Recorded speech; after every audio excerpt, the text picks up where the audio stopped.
Bonjour, merci de venir faire un petit tour sur ma chaîne. Je vais vous présenter aujourd'hui le tarot divinatoire et la manière de s'en servir. Tarot celte fait par Blunven. Donc c'est un tarot qui a été édité à peu d'exemplaires dans lequel vous avez uniquement les 22 arcanes majeurs. Donc je vais vous présenter ceci. Je recule un petit peu. Hop. Je vais me mettre là pour pouvoir bien vous présenter tout ça. Voilà. Donc c'est un jeu qui se présente dans une petite boîte en carton brune, en couleur marron, avec les écritures en doré. L'intérieur est tout simple. Vous avez une petite feuille explicative, donc la manière de consulter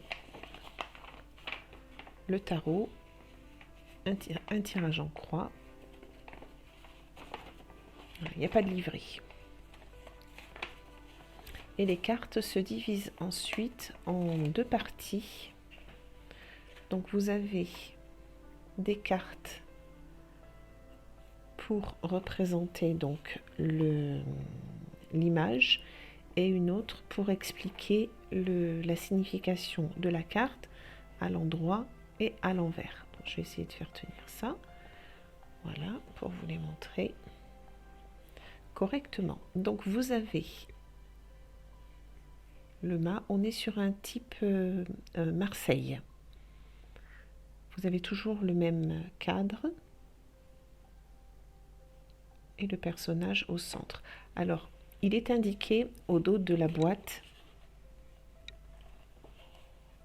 Donc, ces 22 arcanes majeures du tarot sont une création originale.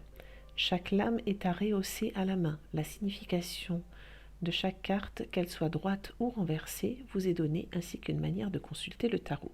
Blunven. Alors, il est évident que chaque lame est à rehausser à la main. Jamais de la vie, je vais m'amuser à colorier cette merveille. Voilà, donc je préfère la laisser telle qu'elle, dans son jus, authentique, et je trouve que les cartes sont très belles comme ça, elles se suffisent à elles-mêmes en fait. Donc je vais vous faire défiler les cartes. Donc le mât avec l'explication droite et renversée avec quelques mots-clés. Je m'approche un petit peu pour que vous puissiez voir la beauté des détails. Le dos des cartes, donc pour les cartes explicatives, le dos est blanc, et pour celles où il y a la représentation, vous avez la couleur brune de nouveau sur fond avec les dessins en écru et la signature donc ici du créateur.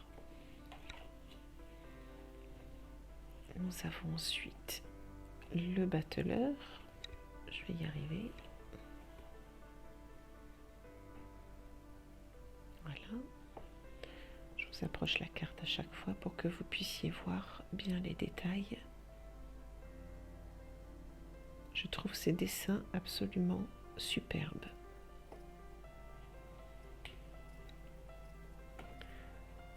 La papesse.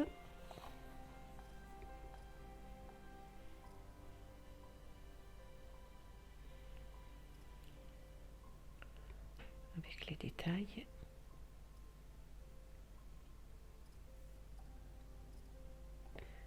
Elle n'a pas des pieds humains. Ça, c'est intéressant. Ça, c'est vraiment intéressant. Il faudrait que je regarde un petit peu, parce qu'il y en a qui sont pieds nus, comme là, l'impératrice. L'impératrice est pieds nus. Mais la papesse, elle a comme des sabots, c'est étrange.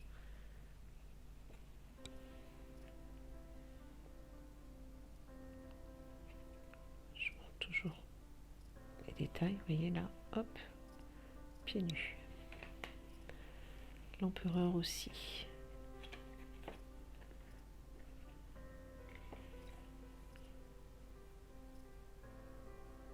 selon la signification, droite renversée.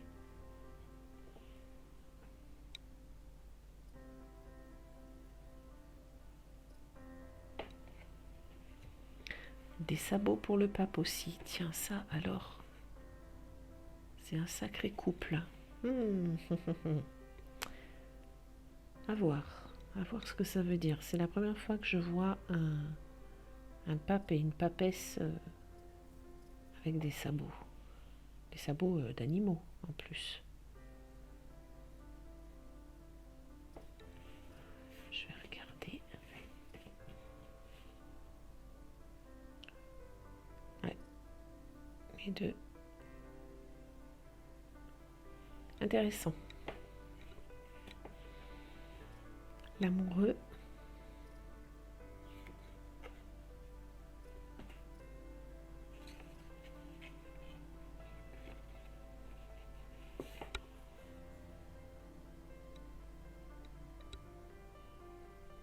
Alors, je n'y connais absolument rien en tout ce qui est celtique, mais il me semble que là, on est en plein dedans.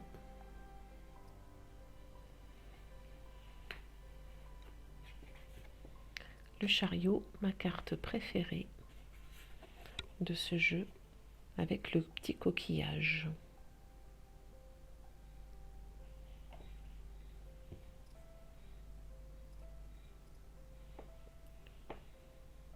Donc là, vous avez le personnage.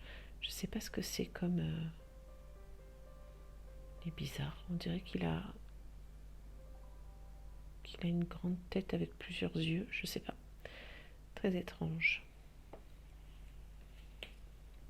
La justice, qui pourrait faire penser à la tempérance de par sa représentation.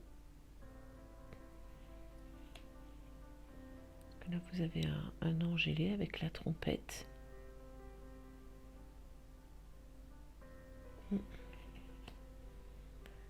L'ermite, pieds nus, lui aussi.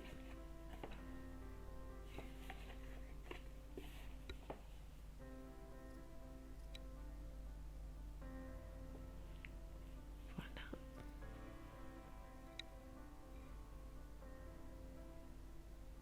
Il est assis. C'est rare d'avoir un ermite assis. Il est vraiment étrange ce tarot. La roue de la fortune. J'adore, avec les trois personnages qui se tiennent à l'intérieur de la sphère ailée.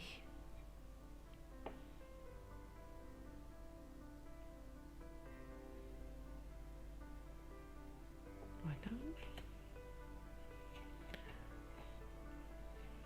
Ah, ma carte numéro 11. J'ai dû la prendre avec. Voilà, la force, qui est représentée par une croix celte, je présume. Après, comme dit, je ne suis pas une grande spécialiste du tout. Donc, je ne vais pas vous dire de bêtises. Le pendu. Donc, qui lui... Pardon. On est bien sur la représentation originale.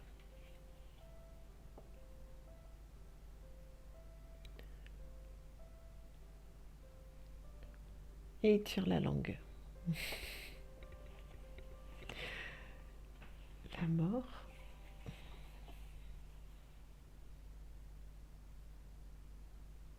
C'est la seule carte qui a l'intérieur sombre.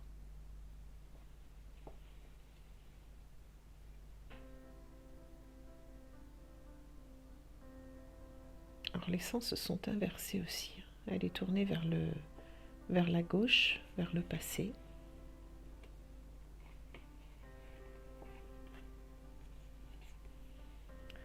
Nous avons la tempérance.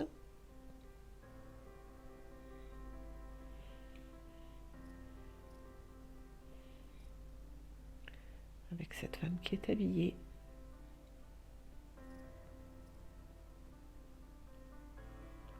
Elle ne tient pas les deux vases dans sa main. Il y en a un qui est posé au sol.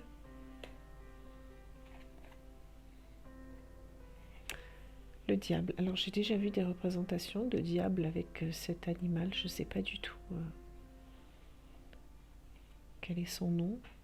Je pense que c'est un animal mythologique. Asexué.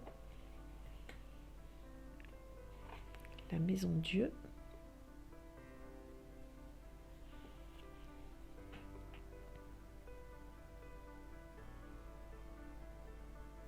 Avec un seul personnage.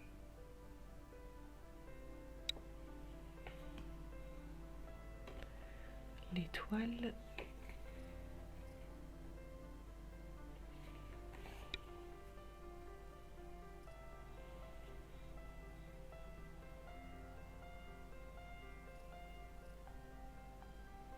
Les cartes sont tellement belles. Elles me font penser un peu à du bois. Je ne sais pas pourquoi, de par la couleur peut-être. La lune.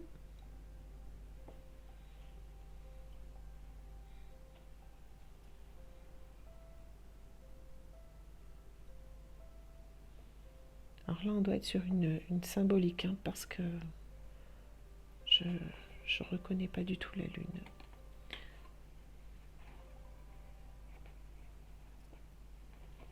Le soleil. Alors là aussi, une bizarrerie, parce que le soleil est nommé 19 comme ceci, en réduction, et là en addition.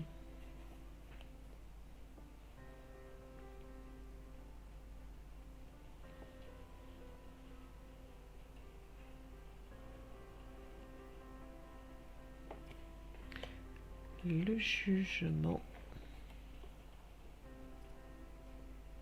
Très belle carte aussi.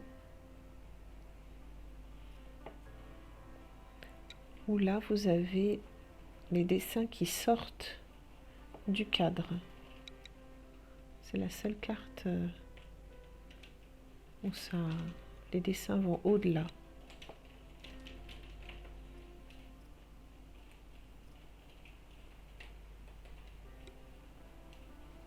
Très très belle carte. Le monde, dernière carte.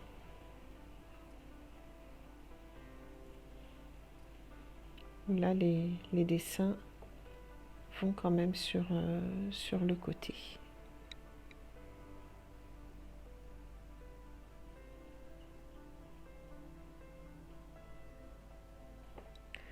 Voilà, j'espère que cette petite présentation vous aura plu. C'est un tarot différent, intéressant, et je vais me pencher sur certaines représentations qui, je pense, valent le coup d'être étudiées.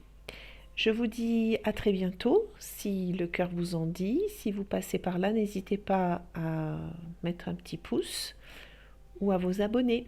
À bientôt peut-être. Au revoir.